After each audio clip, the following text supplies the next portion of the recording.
Doctor Baba Saheb Ambedkar open university.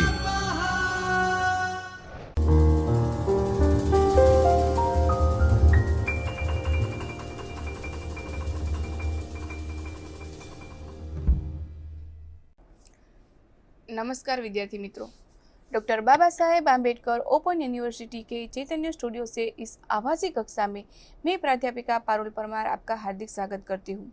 आज हम TYBA के प्रश्न पत्र 6 की इकाई 29 निबंध एवं अन्य गद्य विधाओं के बारे में बात करेंगे। पिछले वीडियो में हमने निबंध के विकास के बारे में बात की।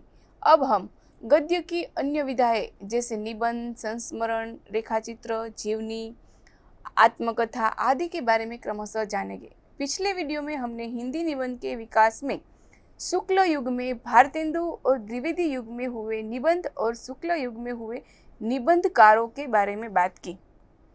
आज हम शुक्लोत्तर युग में हुए निबंध के विकास और उनके निबंधकारों के बारे में बात करेंगे।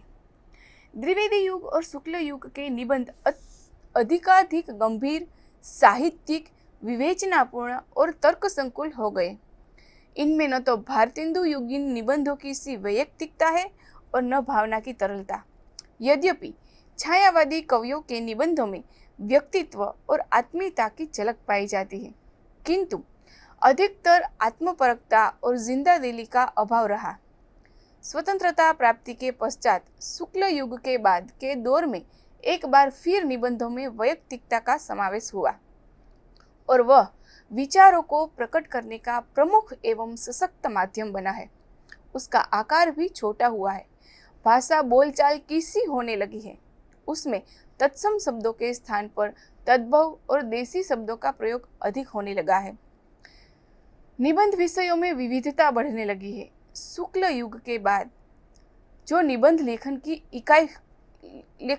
की गया, उनकी शैलियों ने अपनी अलग अलग पहचान बनाई। इन युग में 3 प्रमुख शैलियों ने निबंध लेखन को उत्कर्ष पर पहुंचाया: ललित निबंध, व्यंग्य निबंध और वैचारिक निबंध। अब आगे हम इन निबंधों को और इनके निबंधकारों का क्रमशः अध्ययन करेंगे, जिसमें सबसे पहले देखें तो वैचारिक निबंध। शुक्ल जी के बाद भी हिंदी वैचारिक निबंधों की परंपरा बराबर बनी रही। इस दौर के वैचारिक निबंधों में विचार की स्पष्टता और तर्कपूर्ण चिंतन के साथ विचारधारात्मक आग्रह भी व्यक्त हुए। जैनेन्द्र कुमार, डॉक्टर संपूर्णानंद, रामविलास शर्मा, रामवृक्ष बेनीपुरी, नगेंद्र आदि के निबंधों से उनकी वैचारिक दृष्टि का परिचय हमें मिलता है। इन निबंधकारों ने अपने निबंधों के लिए समसामयिक विषय चुने। बात करें इन निबंधकारों की तो सबसे पहले हम जैनेन्द्र के बारे में सोचें तो जैनेन्द्र प्रसिद्ध कथाकार तो है ही, निबंध के क्षेत्र में भी उन्होंने ख्याति अर्जित की है। उन्होंने संस्कृति, नैतिक और राजनैतिक चिंतन से अपने विशिष्ट शैली में विवेचनात्मक निबंधों के रूप में प्रस्तुत किया। कहीं कहीं प्रश्नोत्तर अथवा साक्षात्कार यानी कि इंटरव्यू की पद्धति भी अपनाई है। उनके निबंधों की खास विशेषता यह है कि वे समस्या के दार्शनिक पहलू को लेकर चलते हैं और जीवन के किसी बड़े सत्य से जोड़ देते हैं। इनके निबंध पाठक को एकाएक किसी सुस्पष्ट निर्णय तक नहीं पहुंचाते, बल्कि उसे चक्करदार मार्ग से ले जाकर उलझनपूर्ण स्थिति में छोड़ देते हैं। इनके निबंध समय और हम पुस्तक में संकलित हैं। उसके बाद डॉक्टर संपूर्णानंद के निबंधों में दार्शनिक विवेचन के है, लेकिन उनमें जटिलता नहीं है। शिक्षा की समस्या उनका विचार प्रधान निबंध है। डॉक्टर रामविलास शर्मा के निबंधों में प्रेमचंद और शुक्ल जी दोनों की विशेषताएं मौजूद है। उनमें 2 टूक बात कहने की प्रवृत्ति है, इसलिए उन्हें निष्कर्ष तथा निर्णय पर पहुंचने की जल्दी रहती है और बेचैनी भी। उनकी निबंध शैली तीक्ष्ण व्यंग्य से बनी है। भाषा विश्लेषणात्मक किंतु सरल और सहज है। उन्होंने ज्यादातर साहित्यिक विषयों पर आलोचनात्मक निबंध लिखे हैं, लेकिन कुछ निबंध उन्होंने राजनीतिक और सामाजिक विषयों पर भी लिखे हैं। ऐसे निबंध में विराम चिन्ह में संकलित है। बात करें डॉक्टर नगेंद्र की, तो डॉक्टर नगेंद्र ने अपने निबंधों में मुख्यतः काव्यशास्त्र और साहित्य के गंभीर विषयों को निरूपण के लिए चुना है। किंतु साहित्यिक प्रवृत्तियों, शैलियों, कवियों तथा लेखकों पर भी उन्होंने अलग अलग निबंध लिखे हैं। नगेंद्र जी ने निबंधों के क्षेत्र में अनेक प्रयोग किए हैं। उन्होंने न केवल उनके कलेवर को निखारा, संवारा है, वरन उनकी प्राण चेतना को भी अधिक शक्तिशाली बनाया है। कहीं विवेचना, कहीं संवाद, कहीं गोष्ठी, कहीं स्वप्नजन्य चित्र विधान, कहीं पत्र लेखन और कहीं आत्मविश्लेषण का आश्रय लेकर उन्होंने अपने निबंध साहित्य को विविध कलात्मक प्रयोगों से संवारा है। उनकी निबंध रचना में तर्क और भावना का सुंदर संतुलन दिखाई पड़ता है। नगेंद्र जी की भाषा प्रौढ़, प्रांजल, संस्कृतनिष्ठ, मानक हिंदी है। उनका वाक्य विन्यास हिंदी की अपनी प्रकृति के अनुरूप है। वे शब्दों के पारखी और अच्छे प्रयोक्ता है। उनके प्रमुख निबंध संग्रह है विचार और विवेचन, विचार और अनुभूति, आस्था के चरण आदि। वैचारिक निबंध के बाद हम बात करें ललित निबंध की, तो ललित निबंध में लालित्य अर्थात सरस शैली के उत्कर्ष पर विशेष बल होता है। निबंधकार अपने भावों और विचारों को इस रूप में प्रस्तुत करना चाहता है जो सरस, अनुभूतिजन्य, आत्मीय और रोचक लगे, जिसमें भाषा शुष्क न हो बल्कि उसमें कल्पनाशीलता, सहजता और सरसता हो। ललित निबंधकार गहरे विश्लेषण, उबाऊ वर्णन, जटिल वाक्य और रचना से बचता है। ललित निबंधों में रचनाकार के व्यक्तित्व की छाप रहती है। आचार्य हजारी प्रसाद द्विवेदी का ललित निबंधकारों में प्रमुख स्थान है। उनके निबंधों में मानवतावादी जीवन दर्शन और भावुक हृदय के दर्शन होते हैं। वे अध्ययनशील प्रवृत्ति के थे। उन्होंने संस्कृत के प्राचीन साहित्य के साथ साथ पाली, अपभ्रंश और बंगला भाषाओं के साहित्य तथा मध्यकालीन हिंदी साहित्य का व्यापक अध्ययन किया था, लेकिन उसकी दृष्टि आधुनिक थी। इसलिए उनके निबंधों में पांडित्य के साथ साथ नवीन चिंतन दृष्टि भी मिलती है। द्विवेदी जी ने अपनी रचना को विचारों से बोझिल होने नहीं दिया, बल्कि भावानुकूलता के आवेग में विचारों को प्रस्तुत कर उसे नया रूप प्रदान किया है। खूबी यह है कि विचार, तर्क और भाव के गठाव में कहीं भी बिखराव और शैथिल्य नहीं आ पाता। जिस प्रकार शुक्ल जी ने विवेचनात्मक निबंधों का स्वरूप संगठित किया था, उसी प्रकार द्विवेदी जी ने अपनी विशिष्ट रचना प्रणाली द्वारा व्यक्तिपरक निबंधों का स्वरूप संगठित किया। उनके निबंधों की भाषा लचीली है। वे देशज शब्दों के साथ संस्कृत के प्रचलित और अप्रचलित शब्दों का सामंजस्य भी बैठा लेते हैं। उनका वाक्य विन्यास भी ललित एवं भावपूर्ण गद्य के अनुरूप है। उनके प्रमुख निबंध संग्रह अशोक के फूल, विचार और वितर्क, कल्पलता आदि है। आचार्य हजारी प्रसाद द्विवेदी के अतिरिक्त ललित निबंधकारों में विद्यानिवास मिश्र, कुबेरनाथ राय, विवेकी राय आदि प्रमुख है, जिसमें सबसे पहले विद्यानिवास मिश्र संस्कृत भाषा और साहित्य के विद्वान हैं, किंतु लोक संस्कृति और लोक साहित्य में भी वे गहरी पैठ रखते हैं। इसलिए उनके निबंधों में पांडित्य यानी कि शास्त्र ज्ञान के साथ साथ लोक संस्कृति का भी सम्मिलन हुआ। निबंधों की शैली भावपूर्ण और काव्यमय है तथा उनकी भाषा भी वैसी ही काव्यमय और सरस है। भाषा में संस्कृत के ललित शब्दों का प्रयोग हुआ है। विद्यानिवास मिश्र के प्रमुख निबंध संग्रह है मेरे राम का मुकुट भीग रहा है, तुम चंदन हम पानी, तमाल के झरोखे से, संचारिणी, लागो रंग हरी आदि। ललित निबंध के बाद हम बात करें व्यंग्य निबंध की, तो हिंदी में व्यंग्य निबंधों का प्रारंभ भारतेंदु युग में हुआ था। उस दौर में स्वयं भारतेंदु ने तथा प्रताप नारायण मिश्र, बालकृष्ण भट्ट आदि ने कई व्यंग्य निबंध लिखे, लेकिन बाद में व्यंग्य निबंध लिखने की परंपरा शिथिल हो गई। यद्यपि आचार्य रामचंद्र शुक्ल, बाबू गुलाब राय, रामविलास शर्मा आदि के निबंध में व्यंग्य विनोद का भाव दिखाई पड़ता है, किंतु अधिकांश निबंधकारों में वह बात नहीं थी। स्वतंत्रता प्राप्ति के बाद व्यंग्य निबंध के नए युग की शुरुआत हुई, जिनका श्रेय हरिशंकर परसाई को जाता है, जिन्होंने व्यंग्य को एक स्वतंत्र साहित्य रूप की तरफ प्रतिष्ठित किया। व्यंग्य निबंधकार प्रायः समसामयिक विषयों पर लिखता है और उन्हें अपने व्यंग्य का लक्ष्य बनाता है। वह सामाजिक या राजनीतिक समस्या को अपने निबंध में उठाता है, लेकिन वह उसका न तो वैचारिक दृष्टि से विवेचन करता है और न ही उनका भावात्मक वर्णन करता है। वह समस्या की गहराई में जाकर उसके अंतर विरोधी पहलुओं को उद्घाटित करता है, जो सामान्यतः हमारी पकड़ में नहीं आ पाते या हमारी नज़रें उन्हें देख नहीं पाती।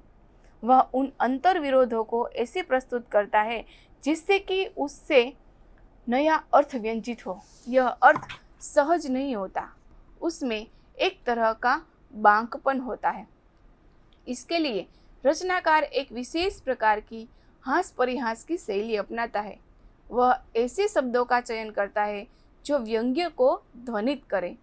वह वाक्यों को इस रूप में संगठित करता है कि उससे व्यंग्य को व्यक्त करने वाला अर्थ निकले। स्वस्थ व्यंग्य से पाठक को एक नई दृष्टि मिलती है और उसमें सामाजिक राजनीतिक जागरूकता आती है।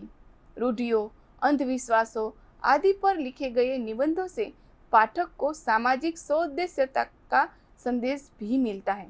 हिंदी व्यंग्य लेख में हरिशंकर परसाई, सरोज जोशी, रविंद्रनाथ त्यागी, प्रभाकर माचवे, गोपाल प्रसाद व्यास, बरसानेलाल चतुर्वेदी आदि प्रमुख हैं। डॉक्टर नामवर सिंह का बकलम खुद इस दृष्टि से उल्लेखनीय रचना है। पारिवारिक जीवन की असंगतियों और युग जीवन की विकृतियों का उपहास उड़ाया गया है और उन पर व्यंग्य भी किया गया है। मैंने कहा कुछ सच कुछ झूठ तो क्या होता और हलो हलो इनकी निबंध संग्रह है। प्रभाकर माचे के निबंध में आदर्शों का ढोल पीटने वाले लोगों की स्वार्थपरता, अश्लीलता की पोल खोली गई है, परंतु भाषा में संयम सर्वत्र विद्यमान है। अनेक स्थलों पर भाषा के लाक्षणिक प्रयोग अनूठे बन पड़े हैं, जो हास्य के साथ चिंतन भी प्रस्तुत करते हैं। अभाव में भाव तो बढ़ता ही है। कुछ भी हो, लंगड़ा पलायनवादी नहीं हो सकता। आप चाहे सूर या असुर कहे, ससुर नहीं कह सकते इत्यादि। खरगोश के सींग, बेरंग और तेल की पकौड़ियाँ इनकी निबंध संग्रह है। माचवे जी का व्यंग्य पेना और व्यंजक है। हरिशंकर परसाई के निबंध उद्देश्य है, जिनके पीछे स्पष्ट वैज्ञानिक दृष्टि है, जो समाज में व्याप्त भ्रष्टाचार, दंभ, अवसरवादिता, अंधविश्वास, सांप्रदायिकता, नौकरशाही, शासन के ढीलेपन आदि पर तीव्र प्रहार करती है और व्यक्ति को सचेत रहने की प्रेरणा देती है। परसाई जी के निबंधों में प्रशासनिक, राजनीतिक, धार्मिक, साहित्यिक, कलात्मक आदि पर आकर्षक व्यंग्यों की सृष्टि हुई है। हरिशंकर परसाई के निबंध संग्रह है तब की बात और थी, भूत के पीछे, बेईमानी की परत, पगडंडियों का जमाना, सदाचार की ताबीज, शिकायत मुझे भी है, ठिठुरता हुआ गणतंत्र, सुनो भाई साधो, निठल्ले की डायरी आदि। बरसानेलाल चतुर्वेदी कृत मिस्टर चोखेलाल संग्रह में 39 निबंध है, जिसमें हास्य और व्यंग्य का फूट है।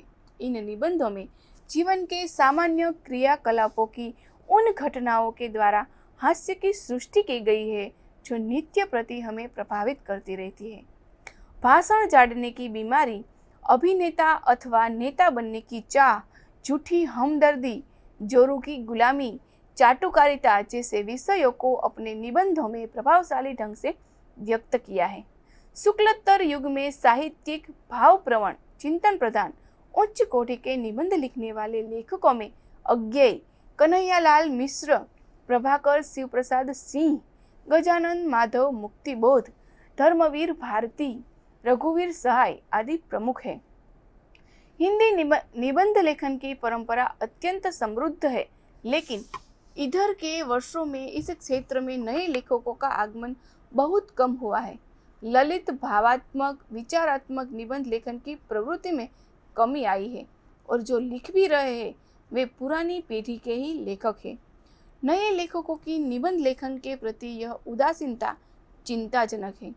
तो यहाँ पर हिंदी निबंध विधा के विकास के बारे में बात की। अब हम संस्मरण रेखा चित्र के बारे में बात करेंगे। 20वीं सदी भारतीय जीवन के राजनीतिक, सामाजिक, आर्थिक, सांस्कृतिक एवं साहित्यिक क्षेत्र में अनेक प्रकार के प्रयोगों की स्थिति है। अंग्रेजी भाषा के साहित्य के अध्ययन से जहाँ हिंदी साहित्य जगत में कविता, नाटक, उपन्यास, कहानी, निबंध और आलोचना के क्षेत्र में नई नई प्रवृत्तियां ग्रहण की गई, वहाँ अनेक नई विधाएं भी प्रकाश में आई। उनमें संस्मरण, रेखाचित्र, जीवनी, आत्मकथा, यात्रा साहित्य और रिपोर्टाज प्रमुख है। ये सभी विधाएं परस्पर घुली मिली है और इनमें विभाजनक रेखा खींचना बड़ा कठिन है। हिंदी में इन साहित्यिक रूपों में संस्मरण और रेखाचित्र का प्रचलन आधुनिक युग में पश्चिमी प्रभाव और उनके वातावरण में हुआ है। संस्मरण का अर्थ है सम्यक यानी कि पूर्ण रूपेण। संस्मरण अर्थात जब लेखक सहज आत्मीयता तथा गंभीरता से अपने या किसी अन्य व्यक्ति के जीवन में बीती किसी घटना या अथवा दृश्य का संस्मरण कर उसका वर्णन करता है तो उसे संस्मरण कहते हैं। संस्मरण की सबसे बड़ी विशेषता यह है कि इसमें लेखक अपने समय के इतिहास को लिखना चाहता है, किंतु इतिहासकार के वस्तुपरक रूप से वह बिल्कुल अलग है। संस्मरण लेखक अपने निजी अनुभव को विशिष्ट व्यक्तियों, वस्तुओं अथवा क्रियाकलापों के चित्रण के माध्यम से व्यक्त करता है। उसके वर्णन में अपनी अनुभूतियां, संवेदनाएं भी रहती है। इस दृष्टि से शैली में वह निबंधकार के समीप है। संस्मरण लेखक यदि अपने बारे में लिखता है तो उसकी रचना आत्मकथा के निकट होती, यदि अन्य व्यक्तियों के विषय में लिखे तो जीवनी के निकट होगी। इन दो प्रकार के संस्मरणों को अंग्रेजी में क्रमशः मेमायर्स तथा रेमिनोसेंसेस कहते हैं। सबसे बड़ी बात यह है कि संस्मरण में लेखक किसी विषय या व्यक्ति के जीवन के किसी अंश की प्रभावमयी अभिव्यक्ति स्मृति के आधार पर करता है। बात करें रेखाचित्र की तो रेखाचित्र किसी व्यक्ति, वस्तु, घटना या भाव का कम से कम शब्दों में मर्मस्पर्शी, भावपूर्ण और सजीव अंकन है। अंग्रेजी में जिसे स्केच कहा जाता है उसके लिए हिंदी में रेखाचित्र, व्यक्ति चित्र, शब्द चित्र शब्दों का प्रयोग होता है। रेखाचित्र में तटस्थता, संक्षिप्तता एवं तीखापन अधिक होता है। यही विशेषताएं उसे अन्य साहित्य रूपों से अलग करती है। रेखाचित्र की विशेषता विस्तार में नहीं, तीव्रता में होती है। रेखाचित्र पूर्ण चित्र नहीं है, वह व्यक्ति, वस्तु, घटना आदि का एक निश्चित दृष्टि बिंदु से प्रस्तुत किया गया प्रतिबिंब है, जिसमें विवरण कम रहता है लेकिन तीव्र संवेदनशीलता रहती है। रेखाचित्र के लिए संकेत सामर्थ्य भी बहुत आवश्यक है। रेखाचित्रकार शब्दों और वाक्यों से परे भी बहुत कुछ कहने की क्षमता रखता है। रेखाचित्र के लिए उपयुक्त विषय का चुनाव भी महत्वपूर्ण है। इसकी विषय वस्तु ऐसी होनी चाहिए जिसे विस्तृत वर्णन और रंगों की अपेक्षा न हो। जैसे चांदनी रात में ताजमहल की शोभा को रेखाचित्र में बांधा जा सकता है, पर शाहजहां और मुमताज महल की प्रेम कथा को रेखाचित्र की सीमा में बांध सकना कठिन है। रेखाचित्रों को अनेक वर्गों में रखा जा सकता है, जैसे व्यक्ति प्रधान, वस्तु प्रधान, हास्य व्यंग्य प्रधान, मनोवैज्ञानिक आदि। इसके आधार पर संस्मरण और रेखाचित्र में कुछ हद तक अंतर देखा जा सकता है। जैसे संस्मरण लेखक व्यक्ति के रूपाकार, वेशभूषा, भावभंगिमा आदि को भी संस्मरण में लेता है, लेकिन उसका उद्देश्य उस व्यक्ति की महत्ता को उजागर करना होता है, जबकि रेखाचित्र में रेखाचित्रकार का ध्येय बाह्य रूपरेखा का शब्दांकन मात्र होता है, किंतु उस रूपांकन से ही वह चित्रित व्यक्ति अथवा वस्तु की आंतरिक झलक प्रस्तुत कर देता है।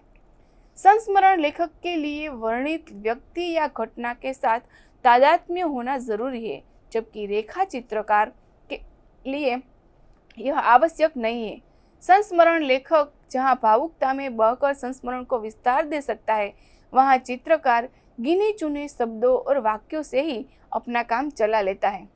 संस्मरण लेखक जहाँ व्यक्ति के चरित्र के किसी एक पहलू को अंकित करता है, वहाँ रेखा चित्रकार व्यक्ति के समग्र जीवन की झांकी प्रस्तुत करने का प्रयत्न करता है। वैसे संस्मरण में रेखा चित्र के और रेखा चित्र में संस्करण के गुण अक्सर आ ही जाते हैं। अब हम इन विधाओं को उनके ऐतिहासिक विकास क्रम में देखें तो हिंदी में संस्मरण का जन्म पत्र पत्रिकाओं के माध्यम से हुआ।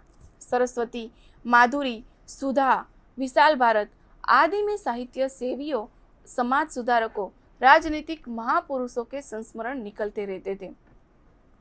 हिंदी का पहला संस्मरण सन 1907 ईस्वी में बाल मुकुंद गुप्त द्वारा प्रताप नारायण मिश्र पर लिखा गया माना जाता है। इसके कुछ दिन बाद गुप्त जी द्वारा लिखित हरियौंध जी के संस्मरण नाम से एक अन्य पुस्तक का उल्लेख मिलता है, जिसमें 15 संस्मरण संकलित है। इनमें रेखा चित्र भी है। बाल मुकुंद गुप्त के बाद बाबू श्याम सुंदर दास ने लाला भगवान दीन के स्वभाव की प्रमुख विशेषताएं बताते हुए एक रेखा चित्र प्रधान संस्मरण लिखा। सन 1928 में श्री रामदास गौड़ ने श्रीधर पाठक और राय देवी प्रसाद पूर्ण जैसे साहित्यकारों के संस्मरण लिखे। सन 1929 से 1937 ईस्वी में कई संस्मरण लेखक हुए। आचार्य रामदेव जी ने मेरी जीवन कथा के कुछ पृष्ठ नाम से स्वामी श्रद्धानंद के संस्मरण लिखे। अमृतलाल चक्रवर्ती ने बाल मुकुंद गुप्त के साहित्यिक जीवन के प्रकाश डालने वाले संस्मरण लिखे। इलाचंद्र जोशी का मेरी प्रारंभिक जीवन की स्मृतियां संस्मरण, जिसमें उन्होंने अपने ही विषय में लिखा। इसी तरह बनारसी दास चतुर्वेदी, रूपनारायण पांडेय, मोहनलाल महतो वियोगी, गोपालराम गहमरी, महावीर प्रसाद द्विवेदी के संस्मरण प्रमुख साहित्यिक पत्रिकाओं में प्रकाशित होने लगे थे। इन संस्मरणों में सामाजिक और राजनीतिक जीवन की झांकियां भी मिलती है। ये संस्मरण कभी तो संस्मरण लेखक के जीवन के बारे में होते हैं और कभी किसी व्यक्ति के जीवन की विशेषताओं को ही प्रकाशित करते हैं। संस्मरण लेखन का यह आरंभिक रूप था। इसे साहित्यिक सौंदर्य प्रदान किया आचार्य पंडित पदम सिंह शर्मा ने, जिन्होंने महाकवि अकबर इलाहाबादी के संस्मरण अत्यंत रोचक शैली में लिखे। पद्म पराग नामक इनके ग्रंथ में ये संस्मरण सारे के सारे संग्रहित थे। 20वीं सदी के तृतीय दशक के अंतिम वर्ष में ही रेखा चित्रों की धूम मची। सन 1939 ईस्वी में हंस के रेखा चित्र के अंक ने लोगों का ध्यान आकर्षित किया। इनमें हिंदी के अतिरिक्त बंगला, गुजराती, मराठी, तमिल, कन्नड़, उर्दू आदि भाषाओं के लेखकों के रेखा चित्र है। सन 1946 के प्रकाशित मधुकर के रेखा चित्रों में विदेशों के सुंदर रेखा चित्र तो है ही, संपादक बनारसी दास चतुर्वेदी की उपयोगी भूमिका भी है। बनारसी दास चतुर्वेदी ने संस्मरण और रेखा चित्र की दिशा में काफी काम किया है। उनके संस्मरण और रेखा चित्रों में देश विदेश के साहित्यकार, पत्रकार, समाज सेवी, क्रांतिकारी और राजनीतिज्ञ अपने दुर्लभ मानवीय गुणों के लिए विद्यमान है। उन्होंने देशभक्ति और राष्ट्रीयता को प्रमुखता दी है। रोचकता, सरलता और वार्तालाप शैली इनकी रचनाओं की मुख्य विशेषता है। उनके संस्मरण हमारे आराध्य रेखाचित्र, सेतुबंध आदि संस्मरण और रेखाचित्र संग्रह प्रकाश में आ चुके हैं। पंडित श्रीराम शर्मा हिंदी के समर्थ संस्मरण रेखाचित्र लेखक हैं। वे शिकार साहित्य के प्रवर्तक माने जाते हैं। जहां उन्होंने जन सामान्य के चित्रण में उनकी ईमानदारी, त्याग और सेवा भावना को उभारा है, वहां जीव जंतुओं के स्वभाव का अंकन इस तरह किया है कि अंतर्बाह्य प्रत्यक्ष हो उठता है। बोलती प्रतिभा, प्राणों का सौदा, 42 के संस्मरण, जंगल के जीव वे जीते कैसे है आदि उनके संस्मरण और रेखा चित्र है। राजा राधिका रमण प्रसाद सिंह का नाम भी संस्मरण लेखकों में गौरव के साथ लिया जाता है। उनके संस्मरणों में रेखा चित्र के तत्व विशेष रूप से खुले मिले हैं। सावनी समा, टूटा टारा, सूरदास उनके संस्मरण हैं। निम्न वर्ग के पात्रों के जीवन में मानवता की खोज और हिंदी उर्दू मिश्रित चुभती हुई भाषा शैली राजा साहब के संस्मरणों की विशेषता है। महादेवी वर्मा के संस्मरण हिंदी साहित्य की अक्षय निधि है। अतीत के चलचित्र, स्मृति की रेखाएं और पथ के साथ ही उनके संस्मरण संग्रह है, जिनमें यथास्थान रेखा चित्र भी सजे हुए हैं। महादेवी जी ने स्वयं को स्मृति पात्रों के साथ एकाकार कर दिया है, जिससे अनेक संस्मरण अधिक आकर्षक हो। अतीत के चलचित्र में रामा, मारवाड़ी सेठ की विधवा पतहू, भीमाता के अत्याचार का शिकार बिंदा, अवांछित बालक की विधवा माता, गुरु भक्त घीसा, वेश्या माँ की सती पुत्री, कुंभकार बदलू, पर्वत कन्या लक्ष्मा आदि 11 समाज पीड़ित व्यक्तियों की करुण कथा है। जबकि स्मृति की रेखाएं में भक्तिन, चीनी फेरी बाला, पर्वत पुत्र, जंघिया और अनमिया, ठकुरी बाबा, बिंदिया, गुठिया आदि उपेक्षित एवं पीड़ित पात्रों का रेखांकन किया है। ये सभी पात्र महादेव जी की लेखनी का स्पर्श पाकर व्यक्तित्व पूर्ण हो उठे हैं। इनके साथ साथ आर्थिक, सामाजिक और धार्मिक स्थितियों का भी मार्मिक अंकन हुआ है, जिससे पूरे समाज का चित्र सामने आ जाता है। पथ के साथी में अपने समकालीन साहित्यकारों पंत, निराला, मैथिली शरण गुप्त, सुभद्रा कुमारी चौहान और सियाराम शरण गुप्त के संस्मरण संकलित है। इनमें चित्रित व्यक्तियों की मधुर स्मृतियां तो है ही, साथ ही उन्हें विभिन्न दृष्टिकोणों से देखा परखा भी गया है। इनमें उनका रेखा चित्रकार विशेष रूप से सजग रहा है। इन संस्करणों और रेखा चित्रों में महादेवी जी की भाषा प्रांजल, संस्कृतनिष्ठ और कवित्वपूर्ण है। बीच बीच में ग्रामीण बोलचाल के शब्द और मुहावरे भी स्वाभाविक रूप से आ गए हैं। शैली में भावुकता और गांधीर्य का पुट है। रेखाचित्र और संस्मरण लिखने में रामवृक्ष बेनीपुरी का नाम आदर से लिया जाता है। उन्होंने लाल तारा, माटी की मूर्तें, गेहूं और गुलाब संग्रहों में संस्मरण और रेखाचित्र दिए हैं। बेनीपुरी जी की भाषा हल्की फुल्की, चुलबुली और निर्जर के समान वेगवंती है, लेकिन गांधीर्य को बनाए रखने में सक्षम भी है। कन्हैयालाल मिश्र प्रभाकर संस्मरण लिखने की कला में पारंगत है। उनके संस्मरण और रेखा चित्रों के अनेक संग्रह निकल चुके हैं, जिनमें जिंदगी मुस्कुराई, बाजे पायलिया के धुंध, महके आंगन, देह के द्वार आदि प्रमुख हैं। राजनीतिक जीवन के अनेक पक्ष उनके संस्मरणों द्वारा उजागर हुए हैं। भाषा में सादगी और प्रवाह है। रेखाचित्र विधा में प्रमुख साहित्यकार है प्रकाश चंद्र गुप्त। इनके रेखाचित्र सही मायने में रेखाचित्र ही है। छोटे छोटे वाक्य, सरल शब्द, सहानुभूति पूर्वक चित्रण के अलावा इनके रेखाचित्र आकार में लघु है। संस्मरण का तत्व इनके रेखाचित्रों में कम है।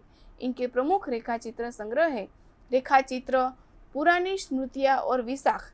रेखाचित्र लेखकों में विनय मोहन शर्मा का नाम महत्वपूर्ण है। सब रेखाचित्र उनके संपर्क में आए व्यक्तियों और पदार्थों के हैं।